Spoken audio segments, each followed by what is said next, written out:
মাওলানা আব্দুল হামিদ খান ভাসানী। একবার চীন থেকে ফিরতি পথে পাকিস্তানে নেমেছিলেন ভাসানী। মেয়র এক নাগরিক সংবর্ধনা দিয়েছিলেন ভাসানীকে। ভাসানীর মাথায় তালের টুপি আর পরনে লুঙ্গি। স্টেজে উঠলেন ভাষণ দিতে। ভাসানীর সুরত দেখে দর্শক শ্রোতাদের মধ্যে গুনগুন মন্তব্য, ইয়ে তো মিসকিন হ্যায়। কোরআন তেলাওয়াত দিয়ে ভাসানীর বক্তব্য শুরু হতেই ওই শ্রোতাদের কণ্ঠে আরেকটি মন্তব্য ভেসে এলো, ইয়ে তো মৌলানা হ্যায়।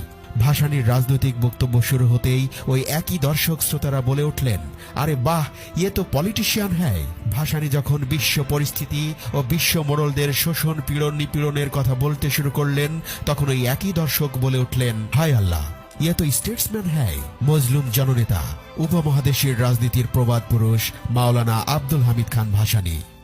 1957 সালে কাগমারি সম্মেলনে মাওলানা আব্দুল হামিদ খান ভাসানী পশ্চিম পাকিস্তানের দুঃশাসনের বিরুদ্ধে হুঁশিয়ার করে বলেছিলেন, পূর্ব পাকিস্তানের ন্যায়সঙ্গত অধিকার ফিরিয়ে দাও, নতুবা ওয়ালাইকুমুসসালাম। সভা আরম্ভ হবার সাথে সাথেই 144 ধারা জারি করা হলো। পুলিশ এসে আব্দুল হামিদ খান ভাসানীকে একটা কাগজ ধরিয়ে দিল। তিনি বললেন, মানি না 144 ধারা, আমি বক্তৃতা করব। মাওলানা সাহেব দাঁড়িয়ে বললেন, 144 ধারা জারি করা হয়েছে, আমাদের সভা করতে দেবে না। আমি বক্তৃতা করতে চাই না, তবে আসুন আপনারা মোনাজাত করুন, আল্লাহু আমিন। মাওলানা সাহেব মোনাজাত শুরু করলেন। মাইক্রোফোন সামনেই আছে। আধ ঘন্টা পর্যন্ত চিৎকার করে মোনাজাত করলেন, কিন্তু কিছুই বাকি রাখলেন না। যা বলার সবই বলে ফেললেন। পুলিশ অফিসার ও সেফাইরা হাত তুলে মোনাজাত করতে লাগলো। আধ ঘন্টা মোনাজাতে পুরো বক্তৃতা করে মাওলানা সাহেব সভা শেষ করলেন। পুলিশ ও মুসলিম লীগওয়ালারা পুরো বেয়াকুফ হয়ে গেল। তিনি ছিলেন বাংলাদেশের স্বাধীনতার প্রথম স্বপ্নদ্রষ্টাদের একজন ও পূর্ব পাকিস্তান আওয়ামী লীগের প্রতিষ্ঠাকালীন সভাপতি। শোষিত, বঞ্চিত, নিপীড়িত, অধিকার হারা মানুষের অধিকার আদায়ে সংগ্রামী মহাপুরুষ ছিলেন মাওলানা ভাসানী।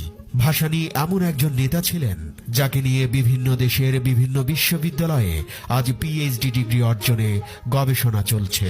মাওলানা ভাসানী আমাদের জাতীয় ইতিহাসে এক প্রাতঃস্মরণীয় নাম। সাম্রাজ্যবাদ, ঔপনিবেশবাদ ও আধিপত্যবাদ বিরোধী সংগ্রামের প্রবাদ পুরুষ, মজলুম জননেতা মাওলানা ভাসানী। ব্রিটিশ বিরোধী আন্দোলন থেকে শুরু করে উপমহাদেশের নিপীড়িত নির্যাতিত মানুষের পক্ষে তিনি আপোষহীন নেতৃত্ব দিয়েছেন। বাংলাদেশের স্বাধীনতা সংগ্রাম, গণতান্ত্রিক আন্দোলন এবং কৃষক শ্রমিক মেহনতি জনতার ন্যায্য অধিকার আদায়ের সংগ্রামে মজলুম জননেতা মাওলানা ভাসানী ছিলেন প্রদীপ্ত এক আলোকবর্তিকা।